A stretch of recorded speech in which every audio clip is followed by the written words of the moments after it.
তো 2025-এর শেষে কত কি পেলাম, কত কি পেলাম না, কি শিখলাম কি শিখলাম না, 2026টা কি করে কাটাবো, সবার একটা প্ল্যানিং চলে মনে মনে চলে। আমি একটু আগে বসে বসে ভাবছিলাম যে আমি 2025-এ আমি কি পেলাম কি পেলাম না, কি শিখলাম, কি পেলাম কি পেলাম না সেটা বলছি না, সেটা সেটা খুব পার্সোনাল, সেটা আর পাবলিক করছি না, ওটা অনেকটা বড় ভিডিও হয়ে যাবে, এটা আমি চাই না। যেটা শিখলাম সেটা হচ্ছে হাউ টু লেট গো। ছেড়ে দাও পৌশালী, ছেড়ে দাও। যদি হিন্দিতে বলি, জানে লো, তুমি এটা পেলে না, লেট গো। এটা হলো না, লেট গো।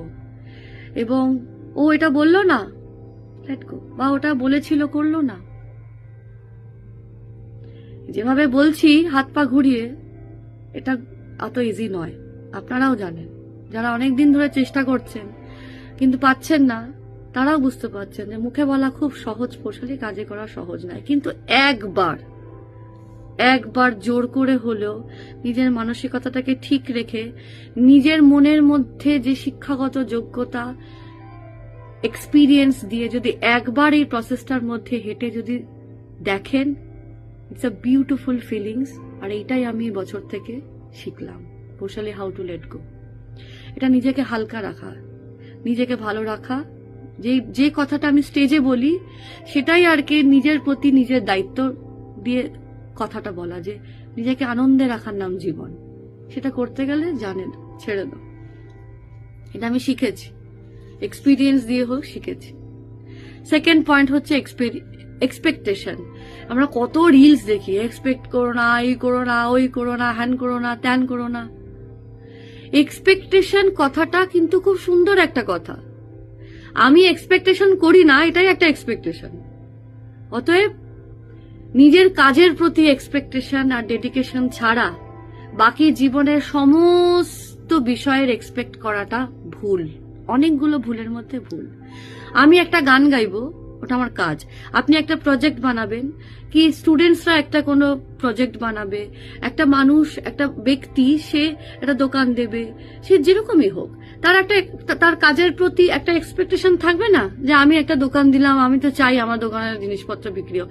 বা আমি একটা সারা রাত জেগে আমি একটা প্রজেক্ট বানিয়েছি, সেটা একটা অ্যাড বানিয়েছি, যারা অ্যাড এজেন্সিতে কাজ করেন, তার 4টে লোক খুশি হোক, দেখুক, জানুক, শেয়ার করুক, করবেন না? অবশ্যই করবেন। কিন্তু নিজের কাজের প্রতি ডেডিকেশন আর এক্সপেকটেশনটা ছাড়া আর জীবনের সব দিক থেকে দিকের এক্সপেকটেশন করাটা ভুল। ওটাকেও ছেড়ে দিতে হবে। আমি স্টেজে বলি একটা কথা, মায়া বড্ড জটিল জিনিস, আপনারাও জানেন সেটা জটিল জিনিস। দরকার নেই তো জটিলতা বাড়িয়ে, আর এমনি জটিলতা ভরা জীবন, দরকার নেই।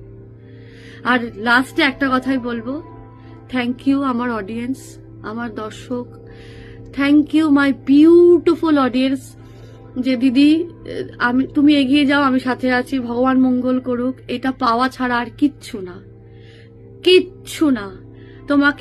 আমাকে আমার জীবনে আমার কি হচ্ছে, আমি কি করছি, এটা না জেনে, শুধুমাত্র 1.5 ঘন্টা 2 ঘন্টার মঞ্চ দেখে বা ভিডিও ক্লিপিংস দেখে বা ফেসবুকে ছবি দেখে যদি আমাকে কেউ সাপোর্ট করে, ভালোবাসে, তাদের জন্য মুখের হাসিটা, গলার সুরটা আর গান গাওয়ার ইচ্ছার তাগিদটা আরো বেড়ে আছে, আরো ভরে আছে। তাদের জন্য আমার থ্যাংক ইউ, প্রণাম, জয়গুরু সকলকে।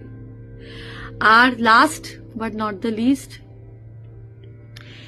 যারা হেটার্স, ট্রোলার্স, যারা নোংরা কথা বলে, সমালোচনা, মানে ভুলভাল সমালোচনা, যেটা গঠনহীন সমালোচনা করে, কিছু করিনি তার জন্য বাজে কথা শুনেছি, এমনি বা অনেকে দেখবেন এমনি বাজে কথা বলে, ওটা স্বভাব, কি করবো, আমি তো আর পারবো না একা ঠিক করতে।